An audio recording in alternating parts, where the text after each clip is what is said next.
ออกค่ะมาสูงคนในเขาจะทุ่มจอกันเนาะในเมืองไทยครับ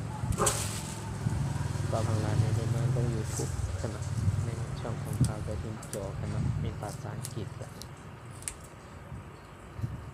ก็คือว่าเขาอยู่ในเมืองเปิ้นเนี่ยเขาอยากไปอยู่หลายๆหลอกๆกันเนาะก็คือว่าเขาก็โลโบเอาปิญญาเป็นมือดังเขากันเนาะเพราะว่าเผยขยันก็เราใจหักการขายของ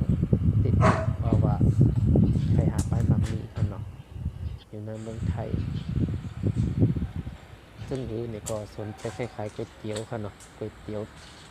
เป็ดตุ๋นไก่ตุ๋นหมูตุ๋นเนื้อตุ๋นอะไรค่ะเพราะวันเนื้อขาวจะขึ้นจอบกินค่ะเนาะก็ว่าขายเนื้อค่ะอันนี้น้ำซุปค่ะเนาะน้ำซุปจะมีน้ำใสน้ำข้นค่ะเนาะน้ำข้นจะเป็นเนื้อน้ำตุ๋นค่ะเนาะอันนี้ร้านเขาจะขึ้นจอบค่ะร้านจะคือร้านใจหนองเมืองค่ะเนาะก็แปลว่าเขาได้มาอยู่เมืองเปิ้นเนี่ยก็เขามีปิญญาเนี่ยเขาให้เมียงกันค่ะเนาะไปโก้โอ้ยซีก็เลยฮักคล้ายๆโค้ขายของคล้ายๆก๋วยเตี๋ยวเนี่ยก็จงตัดมาหาข่าวโดยคุณโจอะไรค่ะเนาะบุคคลค่ะไปหมักนี้ก็คือเคยขายตั้งเขาเนี่ยก็อยู่เมืองเขาก็